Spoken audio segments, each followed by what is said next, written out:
Agradecer, tá certo, a presença do professor Amadeu Moura Bego. O professor Amadeu, ele é licenciado em Química, com mestrado em Química Inorgânica e doutorado em Educação para a Ciência. Tem pós-doutorado em Educação pela Faculdade de Educação da USP. Atualmente é professor adjunto do Departamento de Química Analítica, Físico-Química e Inorgânica e professor do Programa de Pós-Graduação em Química, ambos no Instituto de Química da Unesp, campus de Araraquara. O professor Amadeu atualmente é assessor da Pró-Reitoria de Graduação da Unesp e ele tem experiência na área de educação com ênfase em ensino de Química e formação de professores de Química, atuando principalmente nos seguintes temas: parcerias público-privadas na educação, trabalho docente, aprendizagem da docência e desenvolvimento profissional de professores, processos e materiais educativos na educação em ciências e na educação em química. É líder da rede de inovação e pesquisa em ensino de química.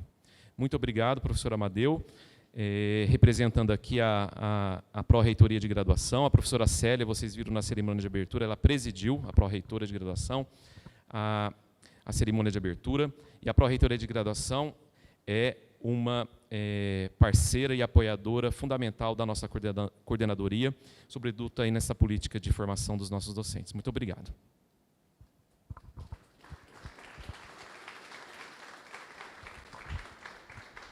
Muito bem.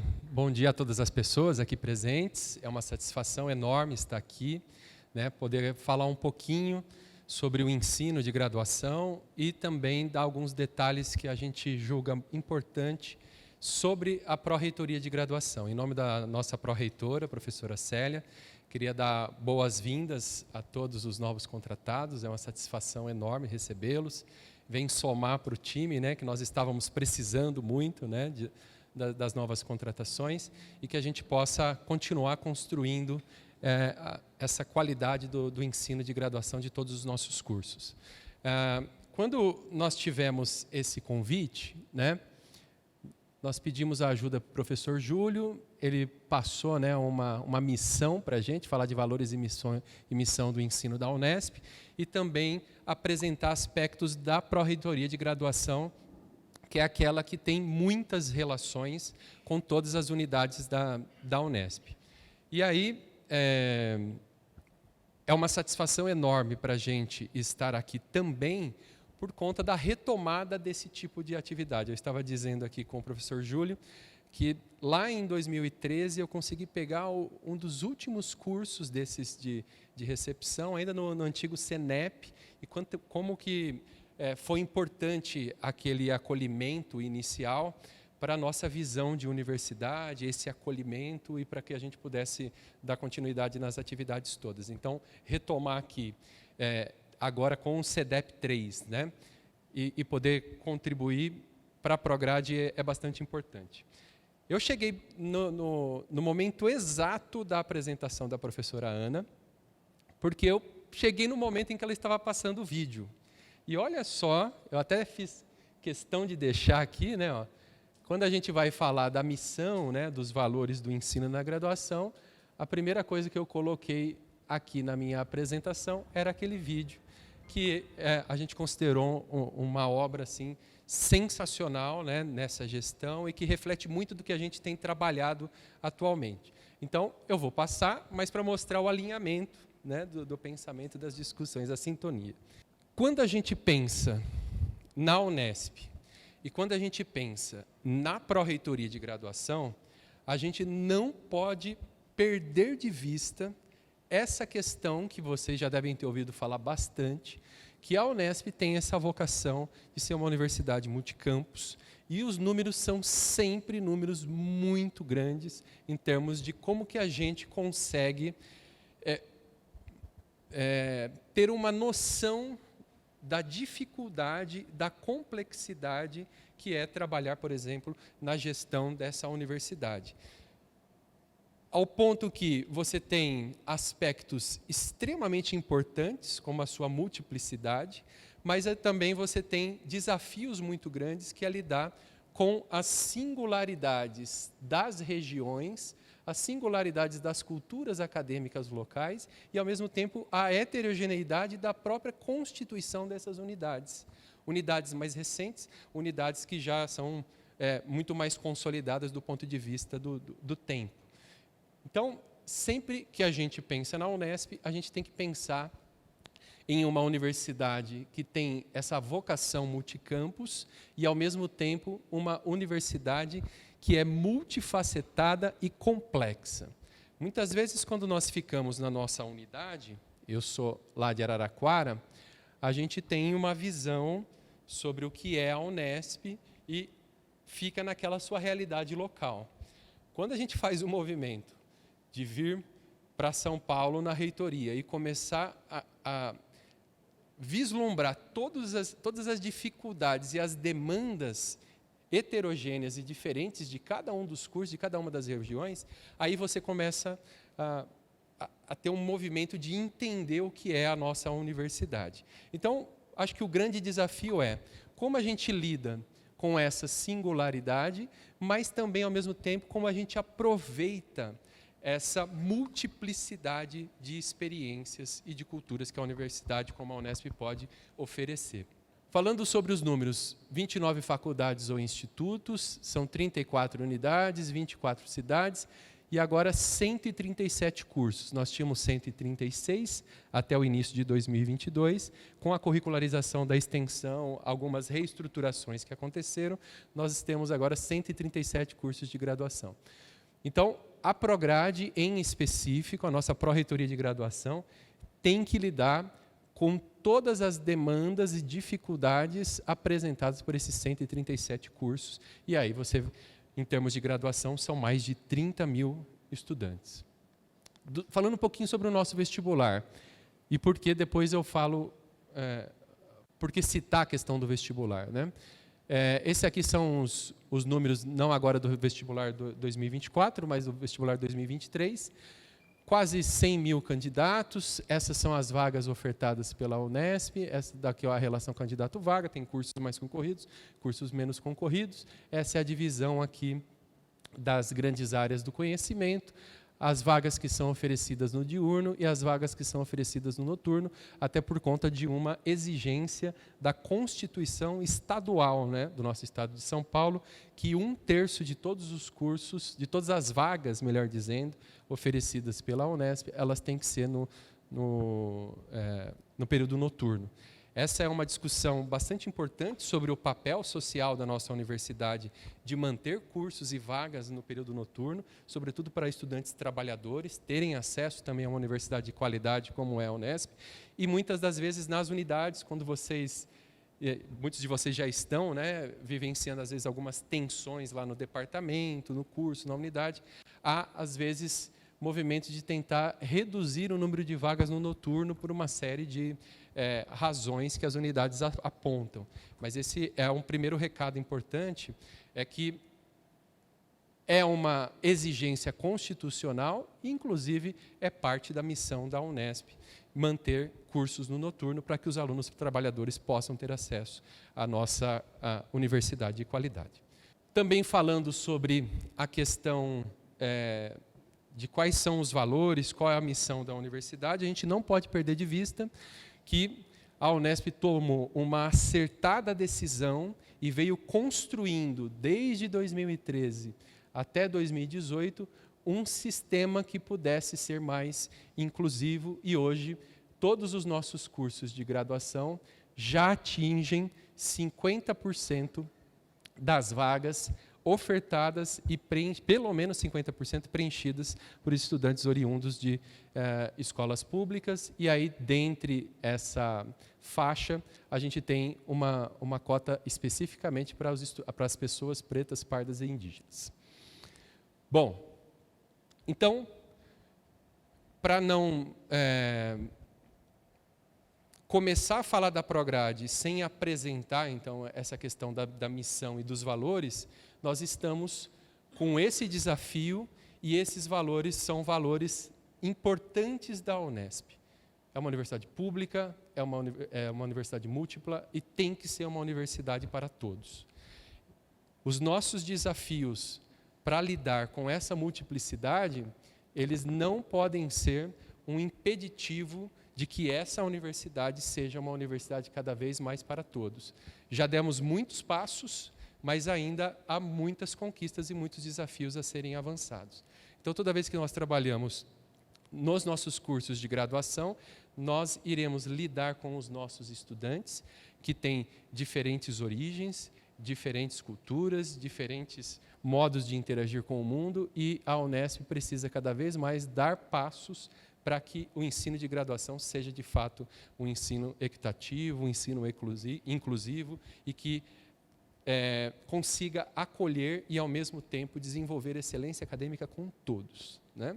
Dito isso, essa é a nossa grande missão na Pró-Reitoria de Graduação, de tentar, diante dos desafios que são apontados pelas unidades, principalmente nos órgãos colegiados centrais, que eu já vou falar um pouquinho sobre isso, atender a essas demandas. Porém, o desafio de lidar com uma universidade multicampus, centralizado ali, né, eu vou mostrar daqui a pouco na equipe da Prograde, que era uma equipe bastante enxuta. Agora que a gente conseguiu ir fazendo as novas contratações, ainda não estamos com um número adequado para dar conta de mais de 137 cursos de graduação, mais de 30 mil estudantes, mas já melhorou bastante a capacidade de trabalho da Prograde para dar conta justamente dessa diversidade, dessa pluralidade, para que a gente consiga avançar nos nossos cursos de graduação. Essa portaria 217, depois se vocês quiserem anotar, né, e ela foi alterada 2 vezes, ela estabelece as atribuições das unidades administrativas que integram a estrutura da reitoria. E, especificamente, para a pró-reitoria de graduação, a gente tem o desafio de pensar nas políticas de graduação, em programas e projetos especiais, já vou mostrar aqui um pouco mais para vocês, em convênios e nos intercâmbios com a educação básica. E trabalhar para o aperfeiçoamento de todos os recursos necessários para os nossos cursos de graduação. Então, diante disso, quando nós chegamos em 2021, nessa gestão lá da reitoria, a Prograde, ela precisava fazer a reestruturação até diante de um quadro de funcionários reduzido. Nós fizemos uma reunião com todos os funcionários, ouvimos todas as demandas que vinham das unidades, sobretudo via colegiado central, né, a nossa Câmara Central de Graduação, a partir de todas as reclamações postas e de toda a experiência dos funcionários. Nessa reunião de planejamento, nós pensamos em 4 princípios para reestruturar a organização ali da Prograde. Então, o primeiro é a desburocratização. Nós estamos tentando, aí tem uma série de práticas que são tradicionais da universidade, por exemplo, tramitação em papel, que a gente está tentando modificar essa cultura para agilizar, né, todas as tramitações, mas o máximo possível que está dependendo da Prograde nesses 4 anos, essa é uma das missões que a professora Célia passou, tentar desburocratizar o máximo possível, que era uma reclamação muito grande dos coordenadores de curso, em relação às tramitações de propostas e projetos ali na Prograde. Depois, profissionalização, no sentido de, muitas vezes, algo específico relacionado à tramitação de projetos dos cursos. Só um funcionário específico que já tinha aquela tradição sabia fazer aquela tramitação, tal. E aí, se esse funcionário tirava férias, ou às vezes o funcionário ficou doente, ou não pôde ir lá, não dá para fazer, tem que esperar voltar, porque só ele sabe fazer especificamente aquela tramitação. Então, esse também foi um outro desafio, e vocês vão verificar aqui mais à frente como que nós reorganizamos a estrutura da Prograde, e aí eu vou até contar para vocês, né, essa estrutura, para, às vezes, até facilitar para os professores e para as unidades como se relacionar com a Prograde, porque daí você já consegue ir para o núcleo específico, para as pessoas específicas, que daí, com mais agilidade, pode retornar e tentar resolver o problema que a unidade apresentou lá para a Prograde. Então, essa profissionalização, descentralização e dar maior autonomia às unidades universitárias e inovar os processos da Prograde, tentando otimizar a promoção de boas práticas. Bom, diante disso, então, nós resolvemos estruturar, que não havia, um organograma da nossa Prograde. Então, essa aqui, para quem não conhece, é a nossa pró-reitora, professora Célia Giachetti. A professora Célia, ela conta agora com 4 assessores, ela tinha só 3, e aí sou eu, que estou ligado à professora Célia, a professora Odila, a professora Silvana e a professora Rebeca, depois de muita insistência, negociação, mostrando o tamanho da Prograde, as demandas de trabalho, a quantidade de estudantes, conversando com a estrutura que havia em outras pró-reitorias, a professora Célia conseguiu, esse ano, a professora Rebeca, que entrou na equipe e está começando um trabalho ajudando muito para desafogar a quantidade de processos e outras demandas que estavam represadas, né? Essa aqui é a nossa pró-reitoria. Ligado à professora Célia, nós temos a secretaria da Prograde, que cuida da agenda da pró-reitora e de todos os trâmites internos. Outra coisa que nós fizemos, né, nesse organograma e reestruturação da Prograde foi definir de maneira mais clara as atribuições de cada uma dos cargos, né, que são colocados na Prograde, porque também algumas coisas elas ficavam misturadas, lugar onde todo mundo faz tudo ao mesmo tempo e, de repente, ninguém cuida da bola que ficou parada ali no meio do campo. Usando essa analogia, também foi organizar melhor as atribuições de cada uma das sessões. Esse aqui é o Alex, é o pesquisador institucional.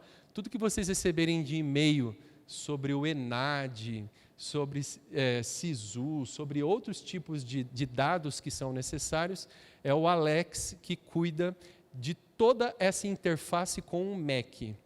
E ele levanta todos esses dados, tem que ser uma pessoa extremamente organizada, como é o Alex, para dar conta desse volume e dessa demanda, porque os cursos de graduação são muito demandados pelo MEC em termos de dados, sobretudo para o censo, que demanda um trabalho gigantesco. Aí, apresentando um pouquinho aqui, e talvez essa seja a informação interessante para vocês lá nas unidades depois.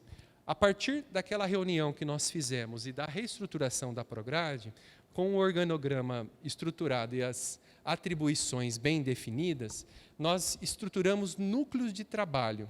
Qual é a ideia desses núcleos de trabalho? A primeira é não deixar ninguém trabalhando sozinho com uma atividade, justamente para que, se essa pessoa saiu de férias, precisou de algum tipo de afastamento, a gente sempre tem pessoas trabalhando em conjunto, sabendo do que se trata. A segunda é tentar estruturar equipes que vão se especializar e profissionalizar os processos relacionados às demandas que a Prograde tem que atender. Então, esse núcleo que eu faço a coordenação lá na Prograde, ele é responsável pelos processos de graduação, pelos programas especiais e pelo desenvolvimento profissional. Então, nesse caso específico, tudo que vai tramitar em termos de projeto político-pedagógico, aprovação do curso, modificação do curso, legislação sobre avaliação na Unesp, legislação sobre quando um aluno pede suspensão de matrícula, todos esses processos, esse núcleo que cuida. Ao mesmo tempo em que ele ficou responsável pelos que a gente chama de programas especiais, PET, PIB de residência pedagógica e núcleos de ensino, já vou falar sobre eles, ficam aqui nesse núcleo e é o núcleo que toma conta dessas atividades. Falando então um pouquinho sobre esse núcleo em particular, um convite, visitem o site da Prograde. Você entra lá, unesp.br, tem lá ensino, pesquisa e extensão, né? O layout ele é igual ao das unidades, então fica fácil de você conseguir se encontrar aqui, porque muitas das vezes uma ligação lá para a gente na Prograde, os funcionários estão à disposição para atender todos os professores, mas imagina se os 3.100 professores quiserem ligar todo dia ali na Prograde. Fica, assim, uma quantidade de telefonemas e dá conta, né, desses telefonemas, que aí você acaba tirando o funcionário de outra atividade que ele estava fazendo lá, dessas demandas todas represadas. E, às vezes, a ligação é assim, poxa, tem um aluno que está pedindo a suspensão de matrícula, eu não sei o que eu faço aqui, conversei com o setor técnico e a gente também não sabe como é que faz. Daí, de repente, entrava ali em normas e documentos, tinha um link, ali fala suspensão de matrícula, tem todo certinho como é que faz e quais são qual é a legislação mais atualizada. O site estava desatualizado, a partir dessa reorganização de núcleos, ele já passou uma atualização e está agora, a tarefa da professora Célia, fechar 2023 com todas as abas do site totalmente atualizadas, tá bom? Então, visitem o site da Prograde, fuça, para um pouquinho, porque tem muita informação e muito material legal aqui, né? Falar sobre os programas especiais, principalmente para os docentes que estão chegando, há muita possibilidade interessante, às vezes tem a ver com o seu perfil, e os programas especiais são programas assim, muito caros, né, para a Prograde, em termos da sua história, e também em termos de impacto que ele pode provocar, tanto no ensino de graduação, para melhoria dos estudantes, inclusive vários estudos contribuindo para a permanência dos estudantes, porque eles se vinculam mais com as atividades do curso, quanto também para o impacto que dá para causar na comunidade. Então, para quem não conhece os programas especiais da Prograde, o primeiro e o mais antigo é o programa Núcleos de Ensino. Para quem não ouviu falar sobre o Núcleo de Ensino, ele é um programa que faz atividades de articulação, ensino, pesquisa e extensão, em que os professores de diferentes cursos, não só dos cursos da licenciatura, podem submeter propostas, os projetos são contemplados, a possibilidade de bolsas e de custeio para, em parceria com as escolas públicas da região ou outros espaços educativos, né, fazer atividades com estudantes bolsistas, e assim, são experiências muito interessantes que o Núcleo de Ensino vivencia. O ano passado foram 64 projetos contemplados, 114 bolsas para os estudantes de graduação e mais o custeio para eles conseguirem desenvolver as atividades, que podem envolver transporte, participação de congressos, né, e compra de materiais de custeio, né. Está aberto ainda o edital. Então, entrem lá no site da Prograde, e se tiverem interesse, verificarem os objetivos, submetam uma proposta, vai ficar até dia 22 de dezembro, porque em janeiro a gente já começa o processo de avaliação para sair os contemplados em tempo suficiente, para ter os bolsistas e a gente já começar os trabalhos finalzinho de fevereiro. O segundo programa especial, para aqueles que são dos cursos de licenciatura, são dois programas gigantes, que é o Programa de Iniciação à Docência, PIBID. Alguns professores não conhecem o PIBID, às vezes ouvem falar, pensa que é o PIBIC. O PIBIC é a iniciação científica, para quem trabalha nos cursos de licenciatura. O PIBID é a iniciação à docência. E o Programa de Residência Pedagógica. A Unesp tem um programa gigantesco em termos de PIBID, o que faz com que nós fiquemos, né, em primeiro lugar no número de bolsas de residência pedagógica e segundo lugar no número de bolsas do PIBID no estado de São Paulo, e é um dos maiores do Brasil também. Então, essa aqui foi a dotação orçamentária para o PIBID, para a residência pedagógica, para esse edital 22-24. Então, veja só a envergadura desse programa na Unesp. No PIBID são 34 núcleos, então são os coordenadores de área. Os coordenadores de áreas recebem uma bolsa para atuar como coordenadores de área. São 103 supervisores das escolas que... saiu errado aqui a digitação, mas os professores das escolas públicas também recebem uma bolsa para eles receberem os nossos estudantes e fazerem atividades, e os próprios bolsistas de iniciação à docência. Mais recentemente surgiu o programa Residência Pedagógica, que tem uma maneira de funcionar parecida com o PIBID, só que é para os 2 últimos anos do curso de formação de professores. E aí eles têm que fazer atividades de regência lá nas escolas também. Tem os preceptores, os bolsistas e os coordenadores de área. Então, procurem se informar. Provavelmente, a gente vai ter a renovação, pelo que a CAPES está apontando, né? Nós teremos a renovação do PIBID do Residência Pedagógica em 2024, as atividades se encerram em abril, e aí a gente começa um novo grande, né, projeto e processo para o novo edital e para o novo ciclo. E aí os professores que trabalham nas licenciaturas, que tenham interesse, né, faz parte, dá para a gente fazer atividades de ensino, pesquisa e extensão com o PIBID, programa dessa envergadura, né? O outro é o PET. Muitos professores participaram do PET, depois passaram, né, e têm interesse de entrar no PET. Lá no site da Prograde, quando tem edital aberto para diferentes áreas, para serem tutores, esse é o PET. O PET da Unesp também é muito grande, e a gente tem que tomar conta, né, desses números todos, porque a Unesp tem 32 grupos PET, que nós chamamos de grupo PET MEC, que é o MEC que subsidia bolsa e custeio, mas dada a importância do PET e do seu impacto social, porque o PET faz muitas atividades de extensão e também contribui com a própria atividade na graduação, né, para apoiar o ensino de graduação, a Unesp tomou uma decisão de ela, com orçamento interno, financiar 13 grupos. Então, nós temos os grupos financiados pelo MEC e os grupos financiados pela própria Unesp.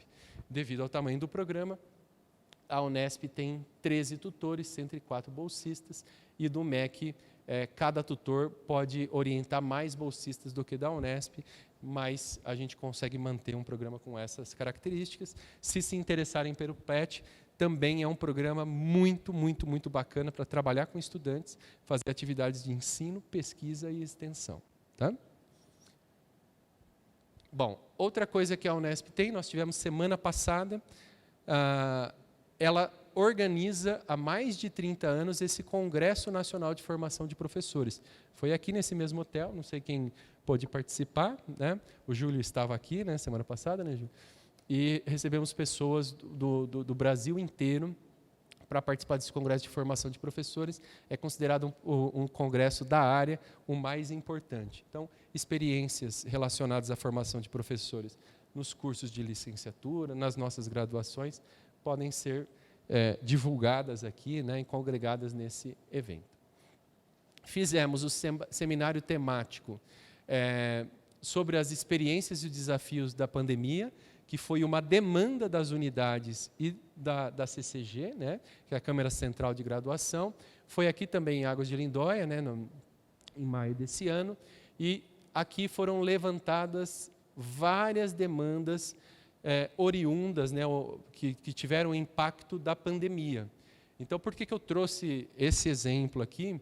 Que esse foi um evento coordenado pela Prograde, mas a demanda ela surgiu das unidades e que vieram, depois eu vou falar sobre o colegiado para vocês, e vieram com bastante intensidade no colegiado, que é do ensino de graduação, e a Prograde conseguiu organizar. Foi um seminário onde todas as unidades apontaram os problemas que o ensino de graduação todos os cursos, né, estavam enfrentando com a questão da pandemia. Saúde mental foi um dos temas que mais apareceu aqui. O problema dos alunos em vulnerabilidade social, muitos querendo desistir dos cursos. Alguns cursos que aumentou assim absurdamente a quantidade de evasão. E aí, a partir desse seminário, foram disparadas diversas linhas de ação. E algumas dessas ações eu vou apresentar aqui para vocês. A importância das unidades se organizarem, se mobilizarem e também demandarem, né, fazendo papel aqui de advogado do diabo, demandarem da gestão, demandarem da Prograde ações específicas que vocês estejam enfrentando. Falando agora sobre o Núcleo 2, coordenado pela professora Aldila. E o Núcleo 2, o ano passado, foi um dos núcleos que mais sofreu, que coordenou toda a curricularização da extensão na Unesp. A Unesp, naquele ano, estava com 136 cursos, depois terminou com a reestruturação em 137 cursos, e a Unesp tomou uma decisão extremamente corajosa, mas muito complexa, que foi curricularizar a extensão em todos os seus cursos, como exigia a lei de 2018. Algumas das nossas co-irmãs aqui no estado de São Paulo não fizeram como a Unesp fez, e agora que saiu uma deliberação do Conselho Estadual de Educação falando que a partir de 2024 nenhum curso vai ter a renovação se não tiver com a curricularização da extensão, aí agora colegas da USP, da Unicamp estão correndo atrás, porque senão o curso não renova, né? Então a Unesp tomou essa decisão e hoje nós estamos com 135 cursos totalmente com a extensão curricularizada. Imagine fazer isso no prazo de um ano. Foi algo assim, para dizer o português claro, insano, muito difícil, mas a gente venceu esse desafio, pelo menos do ponto de vista legal. Todos os cursos de graduação da Unesp, com exceção de 2 que ainda estão respondendo diligências, que estão atrasados, todos os cursos estão legais. Então, a gente não teria nenhum tipo de problema com o Conselho Estadual de Educação. Parece que essa é uma questão boba, trivial, mas é um passo gigantesco do ponto de vista de deixar todos os cursos regularizados. Nenhum curso nosso corre o risco de não ser renovado, porque se não for renovado pelo Conselho Estadual de Educação, tem problema de o certificado do aluno, depois que ele se forma, não valer, e aí gera uma série de problemas jurídicos, né? Bom, então esse núcleo cuida da curricularização da extensão, é um núcleo que cuida da grana, então PDI, contratos, diárias, gestão de convênios, todo ele é com a professora Odila. E aí nós temos todos os funcionários aqui da Prograde reunidos, né, nesse núcleo para atender as demandas específicas desse núcleo. Aqui para falar um pouquinho, se vocês entrarem lá no site da Prograde, editais, tem todos os editais que estão abertos e os concluídos. Falando um pouquinho sobre os editais. Um primeiro edital, que foi um investimento de 5 milhões, foi esse aqui de inclusão digital.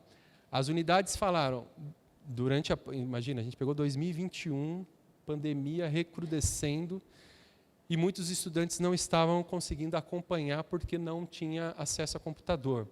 Então, lançamos esse edital aqui em 2021, disponibilizando 1.000 notebooks para todos os estudantes que não tivessem condições de acessar as aulas. Junto com o notebook, foi também um chip 4G, naquela época, para os estudantes que não tivessem internet. O edital não foi muito bem feito do ponto de vista de pensar as dificuldades regionais, porque falava que o estudante tinha que pegar o computador lá na biblioteca, que era a logística mais adequada, né? Só para vocês entenderem o quanto a Unesp é complexa. Só que muitos estudantes que tinham que pegar o notebook ali em Bauru, por conta da pandemia, o lugar onde ele morava, a República, já tinha se desmanchado, ele voltou para a cidade dele. Aí ele não tinha como se deslocar e até também o problema para se deslocar até... E aí reorganiza todo... Coisas que não dá, às vezes, para você prever do ponto de vista da heterogeneidade, né? Reorganizamos os editais e aqui a gente conseguiu emprestar, por exemplo, 400 notebooks, ficou sobrando os notebooks que haviam sido comprados, né, para os empréstimos. E ele falou assim, então os alunos não estão precisando. Só que quando você vai ouvir a comunidade, os alunos estão precisando sim. E aí, então, reorganizou o edital, reorganizou a logística, o aluno poderia pegar na unidade da Unesp mais próximo da casa dele. Faz todo sentido. E aí, a partir daqui, todos os notebooks estavam sendo usados. Foi interessante esses editais em 2021, aprendizado no comecinho de 2022, porque aqui, em 2023, continuou esse edital. Aí você fala assim, poxa, Amadeu, mas aí já tinha voltado às aulas presenciais. Tal. Os estudantes falaram que, com o notebook, principalmente os estudantes em vulnerabilidade social, ele conseguia fazer melhor as atividades da graduação, trabalhos, tal, acessar até material online que o professor deixava. E a gente falou assim, nada mais adequado do que esse edital ele ficar permanente e todos os estudantes que precisarem, naquele ano ele pede, dá para usar, tem regras, né? O legal que também a gente aprendeu do primeiro para o segundo edital, que os notebooks tinham que sair com seguro, né? Porque se quebrar algumas coisas, alguns estudantes mais diria assim, mais humildes, olha só como que a gente foi aprendendo. Eles, mesmo precisando no notebook, não queriam ir lá pegar o notebook emprestado, porque falou assim, e se quebra na minha casa, eu não tenho condições de pagar, aí não vai dar, não sei o quê, nem quero. E às vezes ele se prejudicava e também a gente já incluiu, a partir aqui do edital 10, todos os notebooks já saem com seguro e com chip para os estudantes poderem, se acontecer qualquer tipo de problema, furto, ele é assegurado. Bom, Então, esse é o primeiro edital, até para vocês falarem para os seus estudantes. Esse edital vai continuar. A gente está verificando com as bibliotecas para como pode ficar esse empréstimo mais ágil, mas detectou que tem algum estudante que tem problema para acessar materiais digitais, que hoje muita coisa a gente disponibiliza, inclusive até pelo Google Sala de Aula, tal, já saiba e que às vezes os estudantes lá na unidade não ficam sabendo que tem essa possibilidade, tá bom?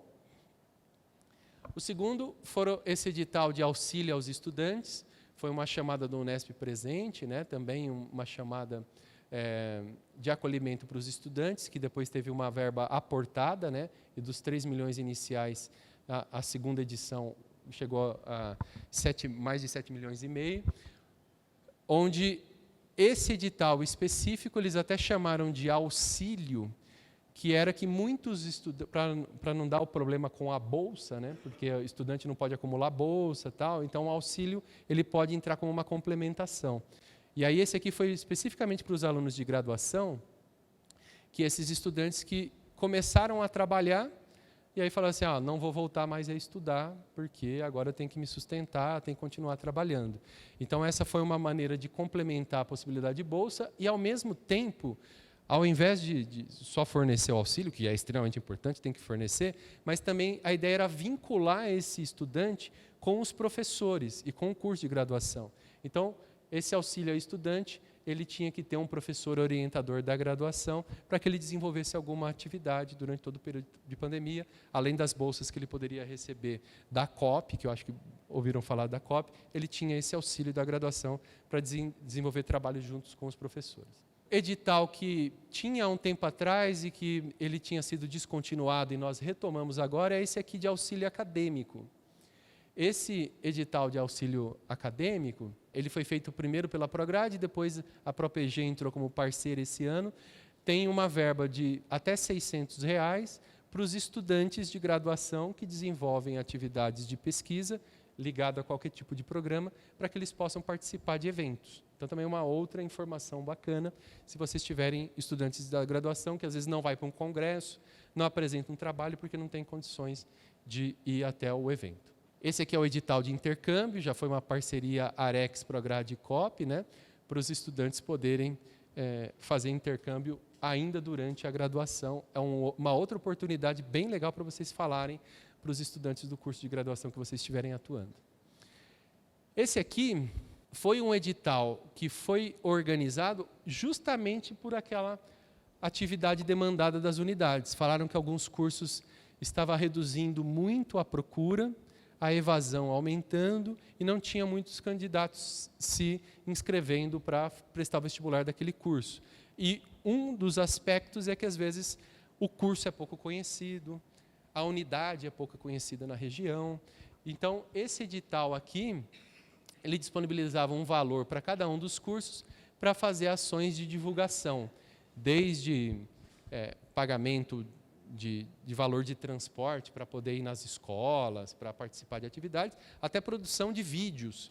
Às vezes, alguns coordenadores falavam assim, poxa, o vídeo que está lá no nosso site, ou a foto que está no nosso site, nem tem um vídeo, é extremamente antigo, não é atrativo para os estudantes. Então, aqui nesse edital, tinha a possibilidade de fazer essas ações de divulgação dos cursos. Foi um edital muito bem recebido e nós reeditamos eles em 2023.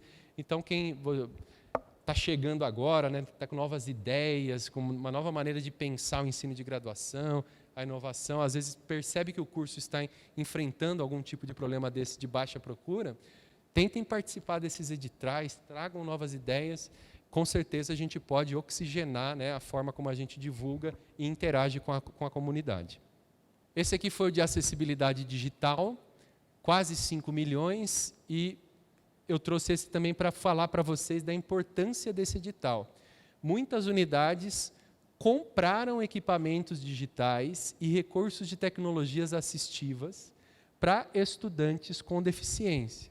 Então, detectou que às vezes recebeu algum estudante, principalmente aqueles com baixa visão, ou alunos que precisam de algum tipo de apoio específico para Libras, muitas unidades adquiriram. Então, entre em contato com o setor de informática da unidade, porque foi bastante verba para atender essas especificidades. E se porventura não está atendendo especificamente, demandem também, por favor, da Prograde, para que a gente possa contribuir cada vez mais para a acessibilidade digital dos nossos cursos. E o edital que nós também lançamos a partir de demanda da comunidade foi o de semanas acadêmicas. Muitos coordenadores de curso falam assim, ao contrário de eventos científicos, né, que você está numa sociedade brasileira de química ou tal, eles conseguem uma verba lá da CAPES, tal. Mas quando a gente precisa fazer uma semana acadêmica, que é da graduação, a gente quase não tem para onde solicitar recurso, né? Porque a gente quer fazer uma semana acadêmica, semana da farmácia, né? E aí nós retomamos essa ideia, organizamos na forma de um edital, e esse edital contou nessa primeira edição com quase 300 mil e fornecia R$4.000 para os cursos de graduação organizar a semana acadêmica. Então, às vezes você quer chamar um convidado, eu sei que é pouco, né? Mas como foi uma primeira edição e a gente estava com aquela briga do PDI, né? Várias e várias demandas, deu para a gente fazer essa primeira edição. O interessante é que muitos cursos pediram, mas outros cursos também não pediram. A gente corre o risco de fechar 2023 até não usando todos esses R$300.000, porque nem todos os cursos se organizaram para solicitar o pedido. Às vezes, como é feito na própria unidade, já tem data show, já tem som no anfiteatro, o que você precisa, às vezes, é conseguir pagar um palestrante que você quer que vá para... né? E aí está tudo previsto, né? Deslocamento, diária e alguns custos, inclusive, que foi uma demanda dos coordenadores, também previsto, assim como a CAPES fez, podendo utilizar para coffee no intervalo, né? Falando agora sobre o núcleo 3, e esse núcleo 3 ele é bem importante. A Prograde não tinha um setor específico, especializado para trabalhar com gestão de dados. Uma universidade desse tamanho, 137 cursos, mais de 3.000 estudantes, se não tiver uma boa gestão de dados, corre o risco de ficar fazendo as coisas por tentativa e erro, em termos de demanda, né? E aí, com a professora Silvana, que é especialista, né, nesse assunto, nós montamos esse núcleo, que é o núcleo de gestão de dados. Site, mídias, processo seletivo, gestão de dados, gestão de qualidade dos programas, indicadores, metas de avaliação, todos eles estão sendo organizados por essa equipe da professora Silvana. Uma das primeiras ações, junto com o Santander, foi a questão de pensar inovação na graduação. Foram adquiridos laboratórios e simuladores virtuais. Aqui tem uma foto, né? Os cursos todos de odontologia, o de medicina, eles têm esses simuladores 3D para os estudantes fazerem todas as práticas antes do contato humano mesmo, né? Com essas salas especializadas, corpo humano, coração, dá para girar, é muito legal. O pessoal do Odonto também tem usado bastante. Para química, física, biologia, tem esses laboratórios virtuais. Nós chegamos a utilizar no período de pandemia, alguns professores não gostaram muito, né, tal, mas outros usam, por exemplo, esses laboratórios virtuais como uma prévia do laboratório presencial. O estudante ir lá, responder algumas questões todas, é bem interessante. E uma demanda gigantesca da comunidade, das engenharias e da matemática, o pessoal precisava do MATLAB e aí foi adquirida a licença do MATLAB para que todos utilizem. Então, se você usa o MATLAB e está tirando dinheiro do bolso, saiba que tem esse convênio, é só fazer todo o cadastro certinho, entre em contato com o núcleo da professora Silvana e aí vocês podem usar o MATLAB sem ter que tirar dinheiro de projeto de pesquisa ou do bolso, tá bom? Os sistemas agora que foram desenvolvidos, sistema de inclusão digital, então a gente estava tendo o problema com os alunos ao ter que emprestar os computadores, agora com o sistema ficou bem desburocratizado, pedir, né, conseguir os computadores emprestados. Desenvolveram um sistema PP, que era uma demanda muito grande, que nos vestibulares havia muita denúncia de fraude. Veja, uma política tão importante como a política de reserva de vagas para os estudantes da graduação, né, e para pessoas pretas, pardas e indígenas, e estava pipocando problemas de fraude. E como tem que fazer uma averiguação por lei, né, às vezes fazer tudo isso manual demorava muito o processo, e às vezes alguns estudantes, que não era uma questão de fraude, mas foi algum quesito específico que a comissão de reconhecimento fazia, ele ia começar o curso dele já no finalzinho do semestre. Então, causava um prejuízo gigantesco. Essa era uma demanda dos estudantes. Com o sistema que foi desenvolvido, né, que foi chamado de sistema PP, esse processo está todo digitalizado e é agora muito mais rápido para detectar algumas fraudes, pessoas que se declaram pretas ou pardas, mas não são reconhecidas assim, né, pela comissão de averiguação, e aí hoje os estudantes não ficam penalizados por conta da demora desse sistema. O Sisgrade teve que ser quase todo reorganizado para receber as atividades de extensão, e aí outro pedido, se tiver problemas durante o desenvolvimento das atividades de extensão nos cursos de graduação, entre em contato com a Prograde, entre em contato com a ESU, né, que é o suporte ao usuário, para que a gente possa fazer as adaptações necessárias no Sisgrade, para que o Sisgrade consiga computar os créditos específicos para as atividades de extensão. Tudo bem? Essa foi uma novidade, eu não sei se todos sabem, né, mas dentro daquelas ações de divulgação dos cursos, nós temos esse aplicativo gratuito, você pode entrar pelo QR Code ou aí na sua plataforma da operadora que você utiliza. Se colocar graduação na Unesp, tem todos os cursos da Unesp divididos, né, pelas grandes áreas, inclusive já com acesso ao site da unidade, depoimentos de ex-alunos. Então você entra lá no curso de psicologia, tem estudantes da psicologia falando, tem o coordenador de curso falando sobre o curso, tem informações sobre os cursos. Então acabou sendo um aplicativo bastante baixado, né? E que é uma maneira da gente divulgar melhor os nossos cursos. Esse aplicativo aqui, ele tem a capacidade de ser atualizado de ano a ano, né? Às vezes, quando está impresso lá no guia, ele fica difícil da gente fazer essa atualização.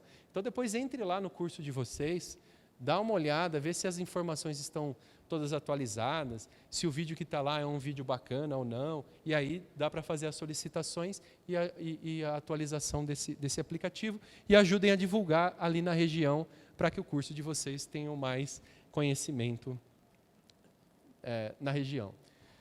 Para vocês terem uma ideia, depois da organização do núcleo da professora Silvana, a ESU é o suporte ao usuário, né? E a Sisgrade.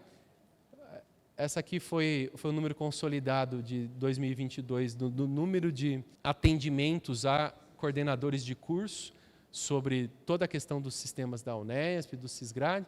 E em 2023, em julho, o número consolidado já era 260. Então, provavelmente a gente vai chegar próximo dos 600 atendimentos esse ano. Então, imagina, uma equipe com aproximadamente 6 pessoas naquele núcleo ali, dá conta de tudo isso. Vocês veem que não é uma tarefa fácil, mas a gente está aqui justamente para ajudar os cursos e melhorar os processos da graduação.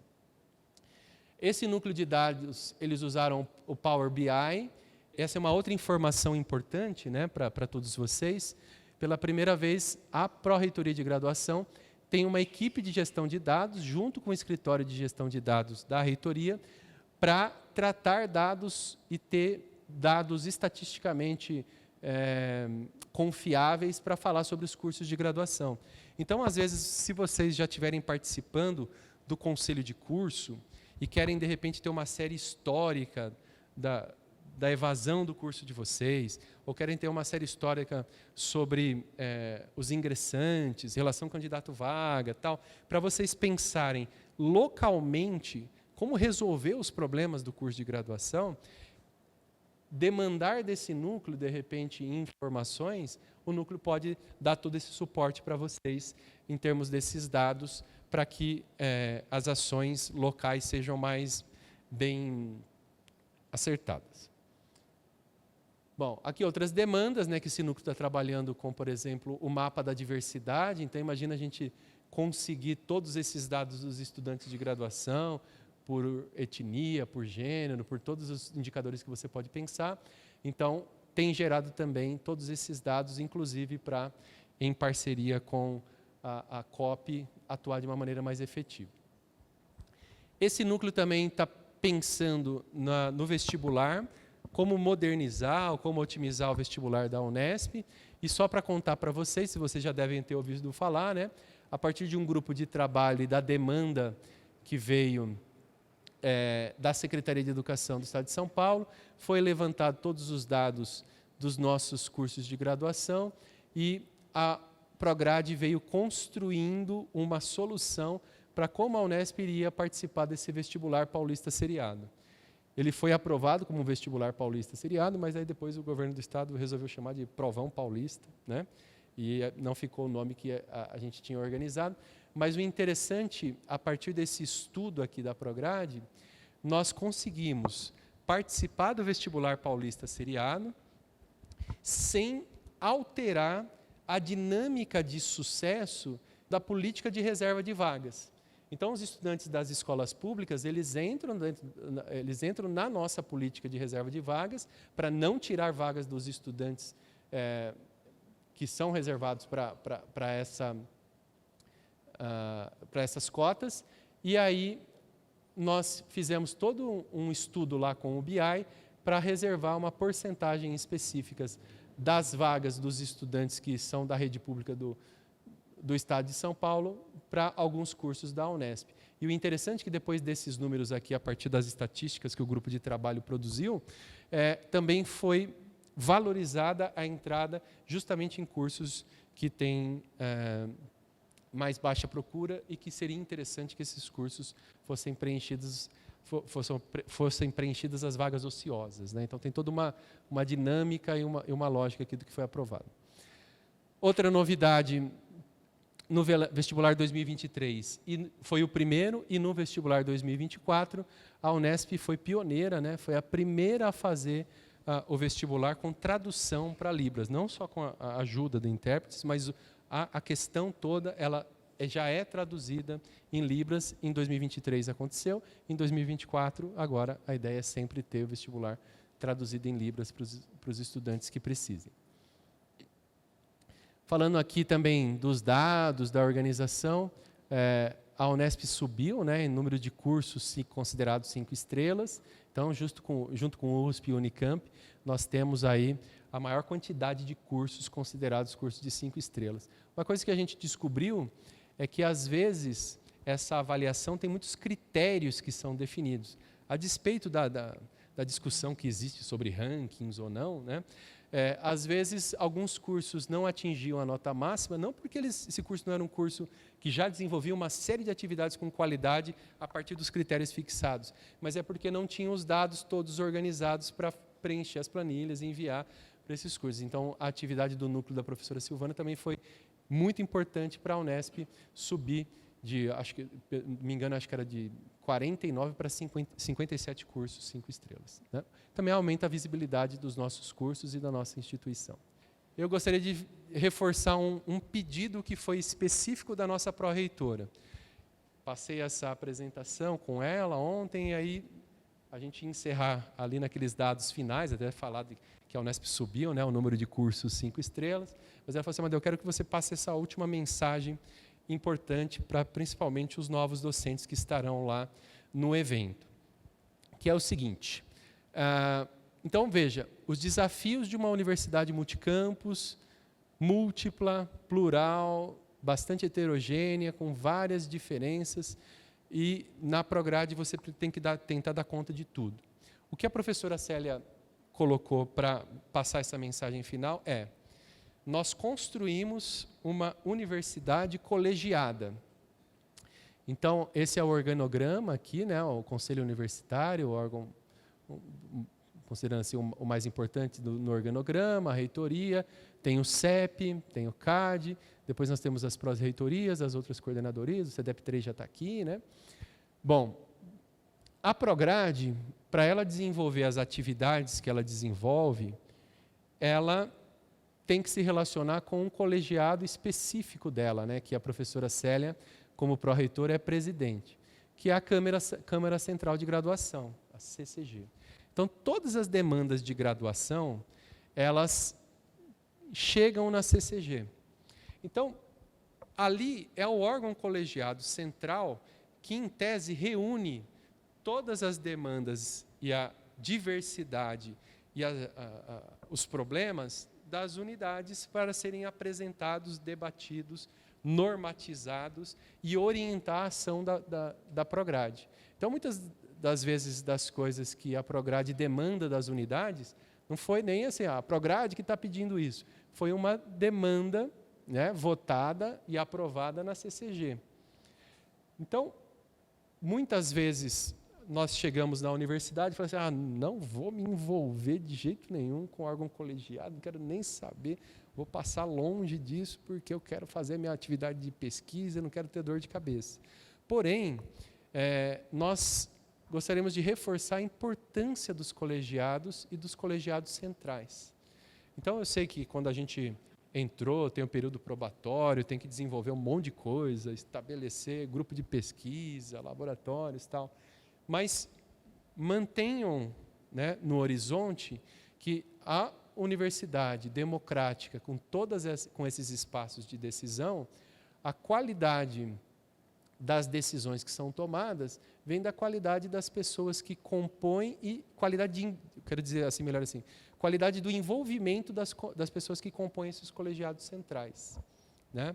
Então, quanto mais nós nos envolvemos com as atividades da graduação, principalmente nos órgãos colegiados centrais, mais a gente pode tentar influenciar na política de organização e de funcionamento e estruturação dos nossos cursos de graduação. Então, procurem conhecer a atividade da CCG.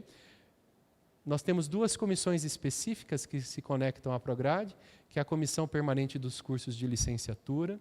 Procurem saber também, quem trabalha nas licenciaturas, que sempre tem problemas bem específicos, né, dos cursos de formação de professores, e a CACG, que é a Comissão de Acompanhamento e Avaliação dos Cursos de Graduação. Então, aqueles que quiserem, esse é o caminho para se relacionar com a Prograde e poder influenciar nas decisões todas que democraticamente são tomadas sobre os nossos cursos de graduação. Aqui tem a página, depois vocês acham a Câmara Central de Graduação, tem todas as atribuições, e não são poucas, o quanto que a CCG pode interferir e pode se relacionar com as normativas e com o andamento dos nossos cursos de graduação. Atualmente são esses os representantes, então só para vocês saberem, né? Tem aqueles que são eleitos pelos pares, por sub-área do conhecimento. Então, se tiverem interesse, podem se candidatar depois para participar da CCG.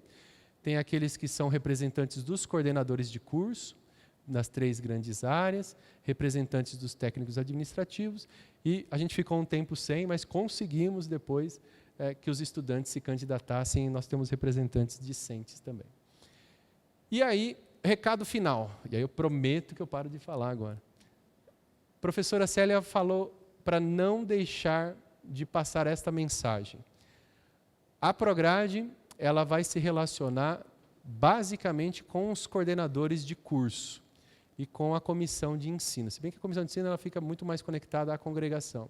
Então, o conselho de curso é um espaço muito importante para trabalhar os problemas do ensino de graduação. Aqueles que puderem, tentem compor o conselho de curso, participem, é uma experiência muito importante. E as demandas, os problemas levantados pelo conselho de curso, às vezes não chegam até a Prograde. O coordenador de curso tem canal direto para conversar conosco, sempre que precisarem. Então, a gente tenta não interferir na autonomia das unidades universitárias, como vai organizar o PPP, desde que não esteja ilegal, né, dentro das normativas, a unidade pode pensar na maneira mais inovadora, diferente de organizar o seu curso, pensar nas suas disciplinas, mas muitas vezes algumas unidades ficam pedindo que a Prograde ou a reitoria faça alguma coisa pelo curso. Quem conhece bastante o curso quem sabe todos os detalhes e os problemas é quem está nesse curso.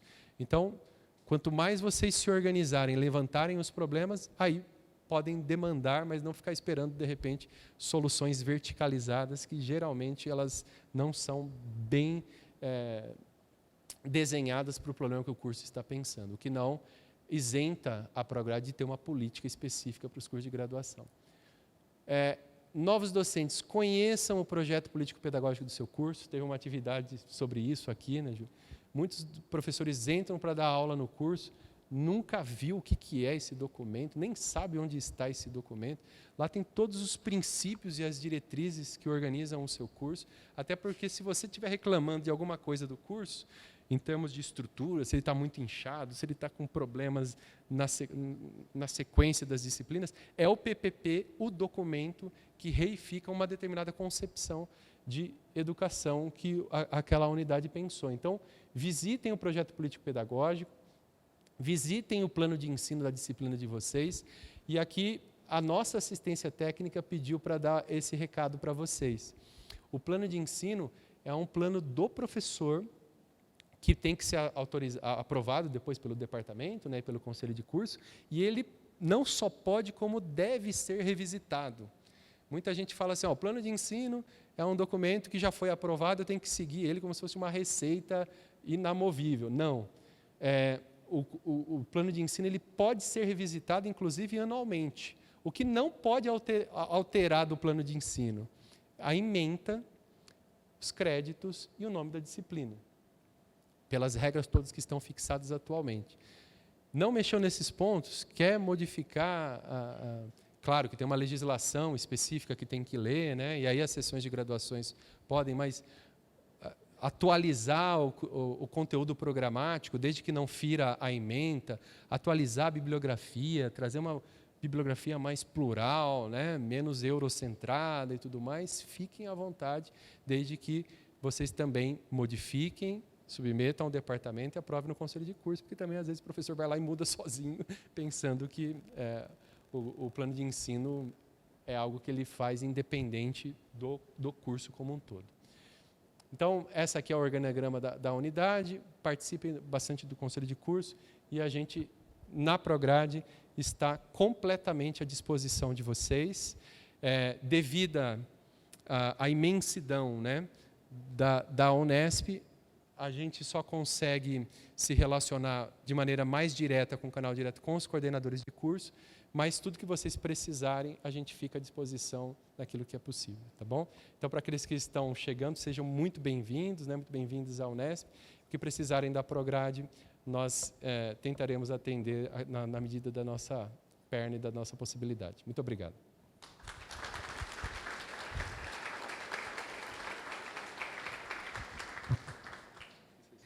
Agradecer imensamente, né, a presença e a exposição aí do professor Amadeu. Nós vamos abrir um bloco de questões, ou para que vocês possam dialogar com o professor Amadeu, mas eu também não poderia deixar de destacar três coisas, né, que eu acho que são extremamente relevantes.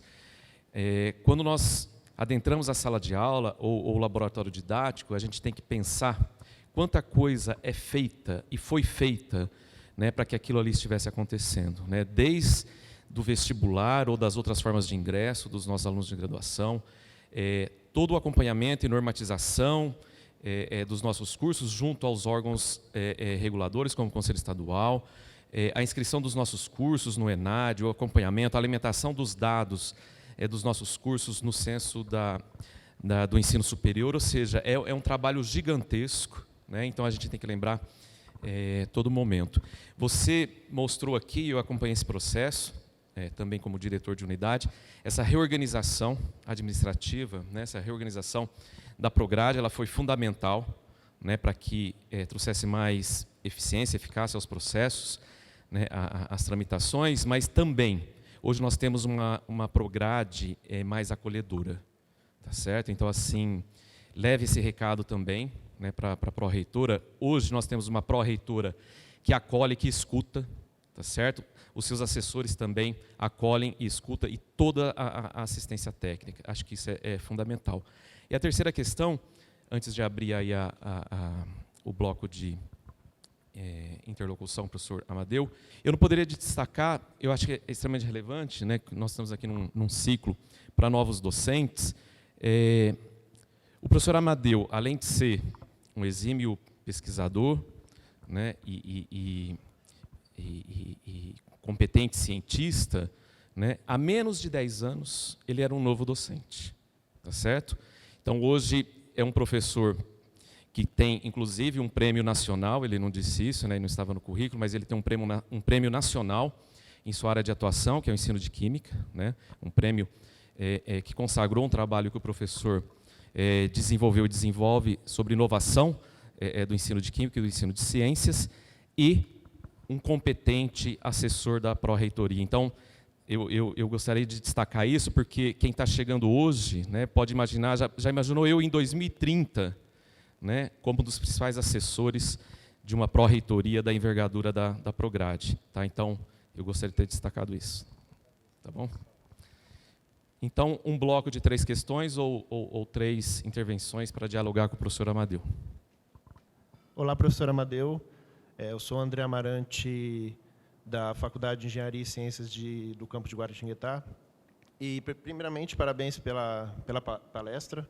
Eu acho que foi muito esclarecedora no sentido de a gente, né, que está chegando agora, a gente conhecer o tamanho da Prograde e ver os recursos, né, os auxílios que a gente pode ter no sentido de passar para os nossos alunos, né, porque a gente quer orientar, né? E a minha pergunta vai no sentido dos grupos PET, né? Então, por mais que eu esteja na FEG, mas eu sou formado em licenciatura em matemática na Unesp do IBILSE, né? E lá eu tive a oportunidade de ser do grupo PET, né? E o PET foi extremamente importante na minha vida, né? Porque foi lá que eu aprendi, né, sobre a indissociabilidade de ensino, pesquisa e extensão, né? E a gente recebia, né, a bolsa, né, dava para pagar rap e tudo mais, né?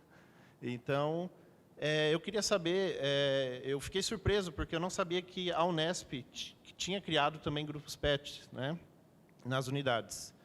E no nosso campus a gente tem um grupo PET, né, o PET Engenharia, e o que tem ocorrido é que muitos alunos da licenciatura em matemática, eles começaram a participar desse grupo PET Engenharia, né?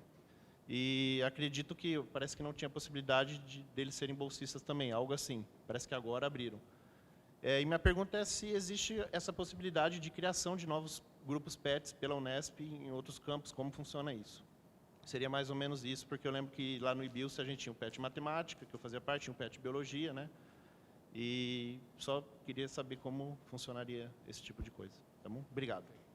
Muito obrigado também, eu também gostei da sua apresentação.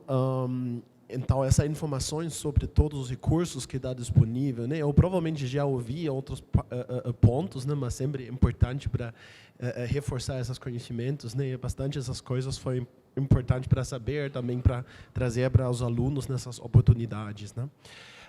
Eu tenho uma pergunta. Você apresentou esses números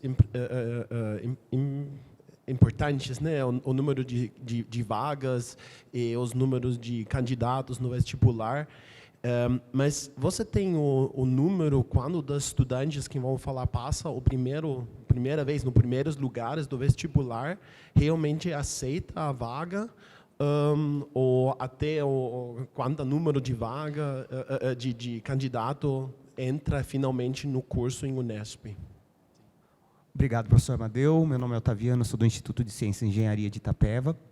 A minha dúvida no sentido assim, pesquisa e extensão na universidade é mais objetivo de se avaliar, né? Então, quanto conseguiu de bolsas, fomento, impacto da pesquisa, em quais revistas, a produção científica está sendo publicada em quais revistas, com qual impacto. Agora, o ensino, né? De que formas a Unesp tem políticas institucionais de reconhecimento? Hoje, nesses dias, a gente discutiu muito o uso de metodologias ativas, lidar com classes heterogêneas. O professor que faz diferença, que aplica métodos inovadores, ele é reconhecido, como ele é reconhecido, né? Probatório, progressão de carreira, a pesquisa e a extensão eu vejo como mais simples. Mas eu acho que a gente não pode desistir, né? Apesar de ser subjetivo, né, a avaliação do ensino. Eu queria ver a sua opinião, né? De que forma e talvez sugerir, né?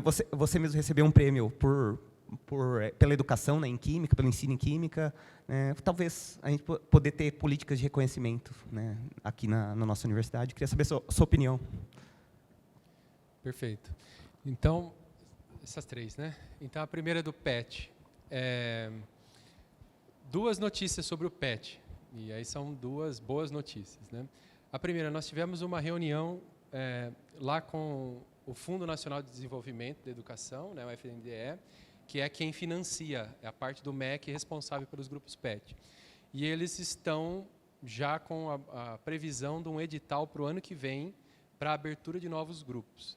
Então, as instituições que foram bem organizadas e tiverem boas propostas, podem, de repente, conseguir abrir novos grupos PET. Assim, eu participei dessa reunião faz 2 semanas. Assim que sair esse edital, a Prograde já está organizada para chamar as unidades interessadas para nós construirmos boas propostas. Inclusive, falaram que seria uma novidade, né, nesse edital, trabalharia com PETs interdisciplinares. Então, vamos ver se realmente eles vão ter fôlego orçamentário para isso. E saindo o edital, do ponto de vista Prograde, a gente monta essa reunião com possíveis unidades que estejam em interesse e aí a gente tenta fazer ótimas propostas. A segunda, a professora Maísa se comprometeu, né, a nossa vice-reitora, até o final da gestão abrir mais 3 grupos PET Unesp. Porque o PET, como vocês viram os valores, ele é um programa relativamente caro e perene, né, por conta que você tem que manter as bolsas tanto do tutor quanto dos estudantes petianos e mais uma verba de custeio, né? Porque o PET Unesp ele tomou a decisão, quando foi aprovado nos colegiados, de novo, né, a importância dos colegiados, tal, que ele seguiria as mesmas normas do PET MEC. Então, como tem essas regras de funcionamento, tem que ter custeio e tal, esse é um programa assim que relativamente um custo alto.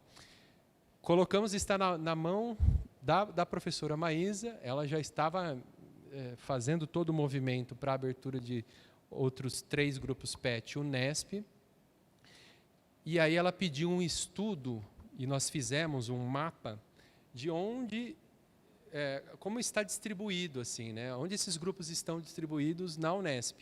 Quais são as unidades mais contempladas, as menos contempladas? Quais são as áreas do conhecimento que têm mais grupos PET, outras áreas que têm menos grupos PET e tal? Então, nós fizemos todo esse mapeamento, entregamos para a professora Maísa. Só que aí veio uma demanda específica num colegiado, que foi assim, vocês estão pensando em abrir mais 3 grupos PET Unesp, mas antes, então, precisaria equiparar os grupos PET. O que é essa equiparação, né?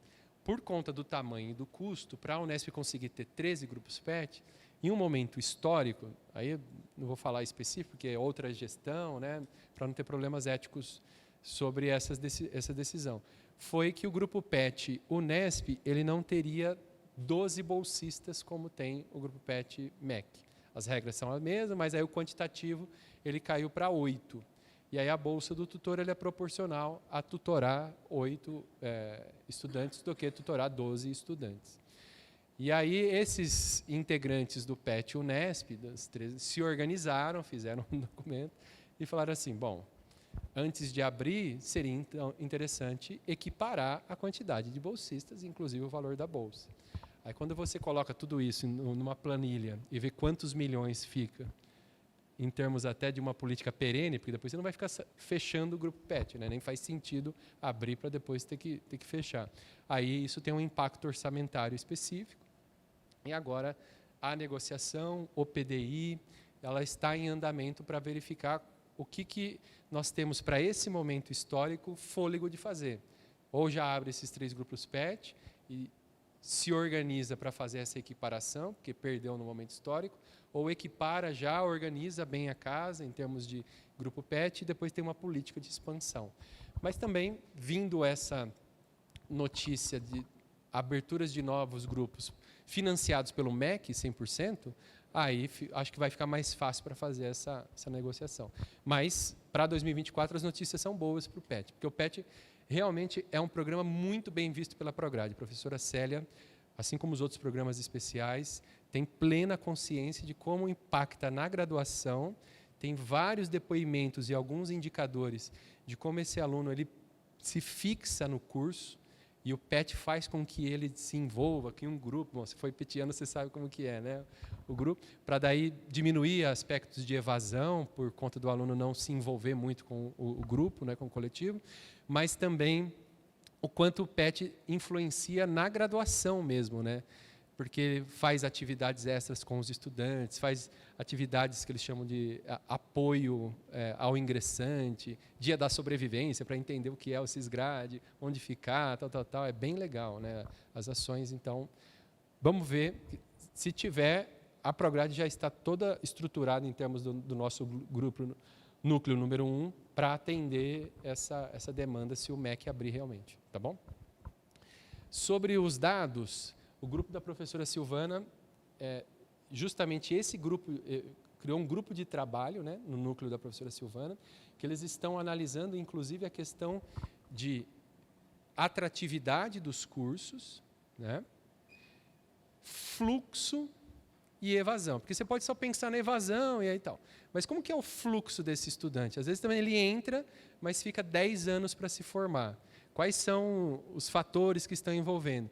Então, ali com o Power BI, eles estão com uma ferramenta estatística muito poderosa e eles estão conseguindo ver as diferenças dos cursos todos. E com a integração com a VUNESP, tem esses dados. Inclusive, uma das mudanças da divulgação do resultado dos estudantes que entram usando a nota do Enem, ela era feita, a Unesp fazia a última divulgação de todas. Então, o estudante, até esperar sair a divulgação da Unesp, se ele passou em alguma federal, pelo SISU, ele já acabava indo para outro curso e nem viria para a Unesp. Então, dá para pegar também esses casos dos estudantes que passaram nos primeiras colocações e se eles estão realmente entrando no curso da Unesp. E aí, esse núcleo da professora Silvana tem todos esses dados. Como foi uma coisa nova, né? Gestão de dados, organização, isso agora que está gerando as implicações e as políticas específicas. Tá? E aí, se tiver interesse, pode entrar em contato com esse núcleo, com a Prograde, e aí pode pensar em algo específico para o curso onde você está atuando. Né? E o último foi... Deixa eu... a avaliação do ensino. Bom, nós tivemos uma primeira, vamos dizer assim, vitória e valorização das atividades de ensino, que para a progressão da carreira não era considerado aprovação de projetos de ensino, era só pesquisa e extensão. Foi uma batalha no colegiado, acho que o Júlio acompanhou tudo, passou na CCG e foi aprovado pelo CEP, inclusive por unanimidade. Então, quem participa, por exemplo, do PIBID é um programa de ensino. Isso é considerado captação externa de recursos dentro da área de ensino. Então, programas relacionados a ensino agora já está na progressão da carreira. Essa é uma primeira ação já bem interessante dessa gestão para a valorização das atividades de ensino, para além das atividades de pesquisa.